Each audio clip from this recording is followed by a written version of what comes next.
fillim të janarit datën 12, komisioni mori në shqyrtim problemet që kanë lindur me kohë në linjat e transportit ajror në BE dhe e përqendroi vëmendjen ke mbrojtja e konsumatorit. Pra, pavarësisht janë shtuar shumë lëvizjet low cost,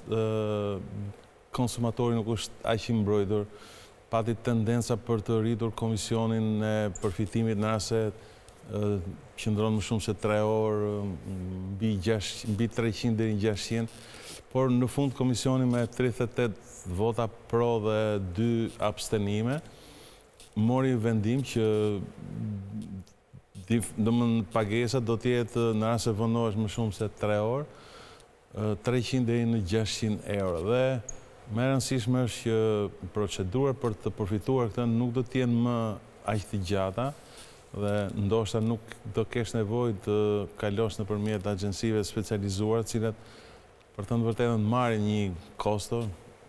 deri 25 apo 30%, por do ta bësh më thjesht, domethënë duke aplikuar direkt dhe këtë veprim mund ta bësh edhe brenda një viti. Pra, nuk është të thënë që ti brenda 3 ditësh, 5 ditësh,